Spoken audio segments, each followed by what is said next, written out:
Hello everyone, ٹیل ٹوسٹ پر واپس خوش آمدید۔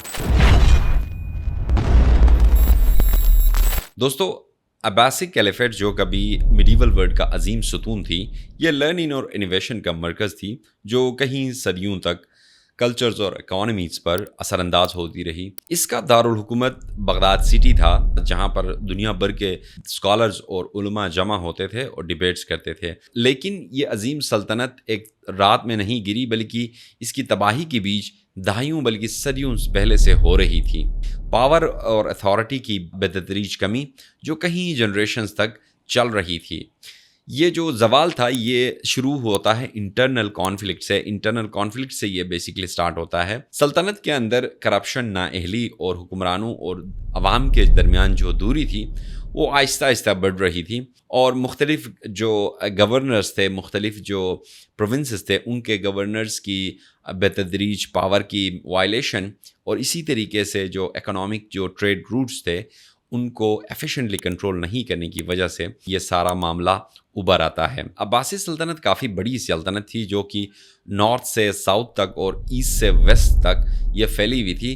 نارتھ میں آپ کو ارمینیا اور ساؤتھ میں آپ کو عرب کا پورا پیننسولیا نظر آتا ہے۔ اسی طریقے سے ایسٹ اور ویسٹ میں خراسان سے لے کر سنٹرل ایشیا تک یہ پورا کا پورا پھیلا ہوا تھا۔ اور کہا جاتا ہے دوستو، کیلیفیٹ کو بیسیکلی عباسی جو خلافت تھی وہ مختلف پروونسز میں بٹی ہوئی تھی، یعنی کہ ایڈمنسٹریٹو پرپس کے لیے مختلف پروونسز بنائے تھے، اور ان پروونسز کو ولیاز کہتے تھے۔ ولیاز جو کہ ایک ولی اس کو، یعنی کہ ایک گورنر بیسیکلی اس کو ایڈمنسٹر کرتا تھا۔ اسی طرح جب گورنرز جو ولیز تھے، ان لوگوں نے جب سیمی انڈیپینڈنٹ سٹیٹس کا اعلان کیا، جس کو لوگ گن پاؤڈر سٹیٹس بھی کہتے ہیں، جس میں سمنائٹ سے، غزنوید سے اور مغل سے، ان کی جب سیمی انڈیپینڈنس کا اعلان ہوا تو بغداد کے اندر جو کیلیفیٹ کا جو پاور تھا وہ آہستہ آہستہ کمزور ہوتا گیا۔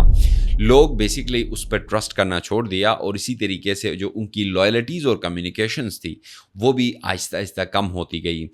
کمیونیکیشن بیسیکلی اس سلطنت کا بیک بون سمجھا جاتا تھا۔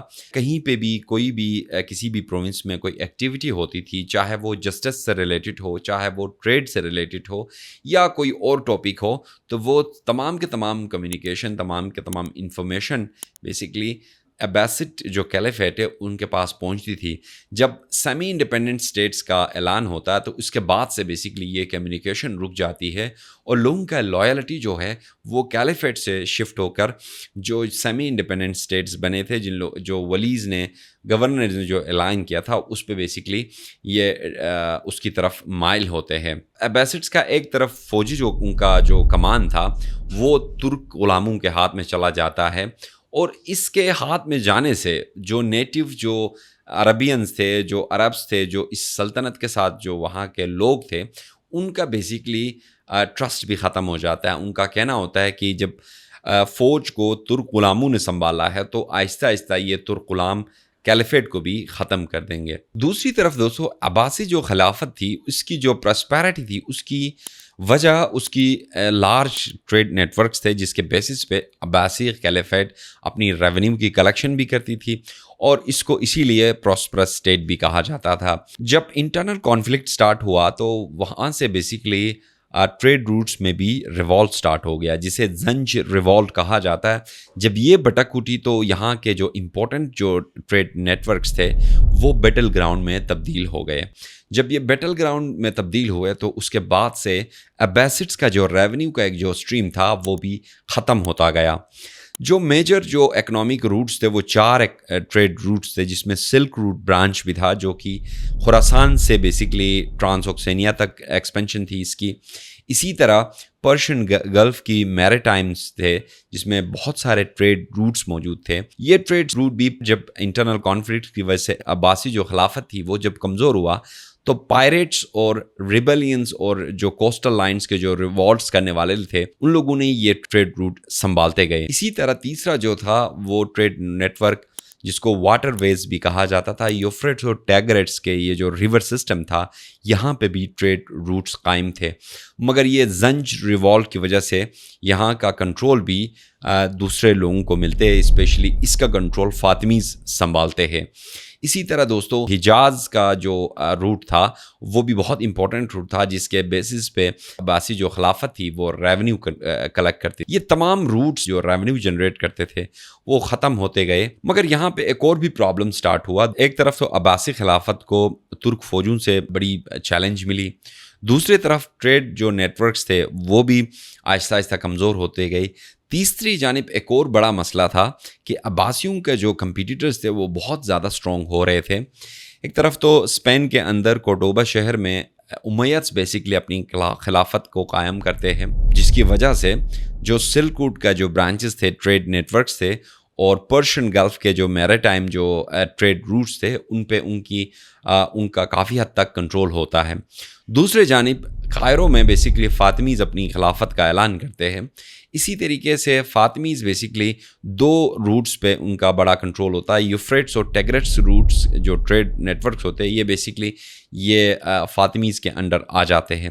اسی طرح دوستو فردر ایسٹ میں پرشیا اور سنٹرل ایشیا میں پاورفل ڈائنیسٹیز ابھر آتے ہیں جن کو گن پاؤڈر ڈائنیسٹیز کہا جاتا ہے، جس میں سمنائٹس تھے، غزنویدس تھے، اور مغل جو ڈائنیسٹی تھی یہ عملی طور پہ یہ خود مختاری کی طرف سامنے آ جاتے ہیں. جس کے بعد عباسی جو خلافت تھی وہ محدود ہو کر رہ جاتی ہے. اسی طرح سلجوقس اور ترکس لیٹر آن بغداد کو قبضہ کر لیتے ہیں.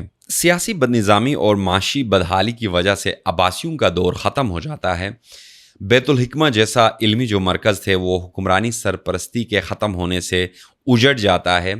علم کی جگہ مذہبی جنونیت اور مذہبی سختی جنم لیتی ہے، جس کو ہوا دیتے ہیں امام غزالی. امام غزالی بیسکلی عقل کی بجائے ایمان کو ترجیح دینا سٹارٹ کر دیتے ہیں، جس کے بیسس پر فنڈامنٹلزم اور ریڈیکلائزیشن سٹارٹ ہو جاتی ہے.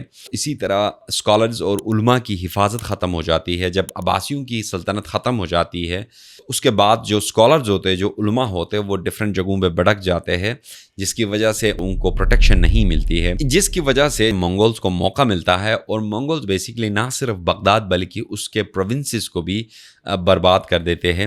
اسی طرح دوستو عباسی حکومت کا دی اینڈ ہو جاتا ہے. مگر رکے یہاں پہ سٹوری ختم نہیں ہوتی. اسپین اور سسلی میں عربک ٹرانسلیشن سٹارٹ ہو جاتی ہے. عربک جو سائنس اور فلسفی ہوتا ہے وہ بیسکلی لیٹن میں ٹرانسلیٹ ہو جاتی ہے، جس کے بیسس پہ یورپینز کو اسی طرح اسلامک سائنس اور فلسفی کا ایکسس ملتا ہے. اور ساتھ ساتھ ٹریڈ اور کانکویسٹ سے بھی ڈفرینٹ آئیڈیاز سپریٹ ہو جاتے ہیں دنیا بھر میں. مگر سب سے جو زیادہ فائدہ ملتا ہے وہ عباسی خلافت کا ڈاؤن فال سے یورپین رنیسانس کو یہیں سے موقع ملتا ہے کہ عربک جو سائنس اور فلسفی جو ڈیولپ ہوا تھا اس دور میں اس کو لے کے آگے بڑھتے ہیں. عربک سے لیٹن میں ٹرانسلیشنز ہو جاتی ہے. اس کے بعد جو فردر سائنسز اور فردر فلسفی جو رنیسانس میں ہمیں ملتی ہے وہ یورپینز نے بیسکلی وہاں سے آگے نکال لیتے ہیں. اس تمام کا جو انٹلیکچوئل جو ایک ریولوشن دنیا میں آیا ہے اس کا جو بیس ہوتا ہے وہ بیسکلی اینشنٹ اور میڈیول ایجز میں ہوتا ہے، جہاں پہ مختلف فنڈامنٹل سائنسز کی ایمرجنس ہوتی ہے، جس کو فردری یورپ کے اندر رنیسانس کے دور میں، پھر اس کے بعد انلائٹنمنٹ کے ٹائم پہ فردر سائنس کی ترقی اور ساتھ ساتھ فلسفیز ڈفرینٹ فیلڈ میں ایمرج ہوتی ہے. دوستو یہیں پہ آج کا ویڈیو اختتام ہوتا ہے. اگر یہ ویڈیو آپ کو اچھی لگے، ویلیویبل لگے تو ضرور اپنے دوستوں کے ساتھ بھی شیئر کیجیے گا. Thank you so much for watching this video.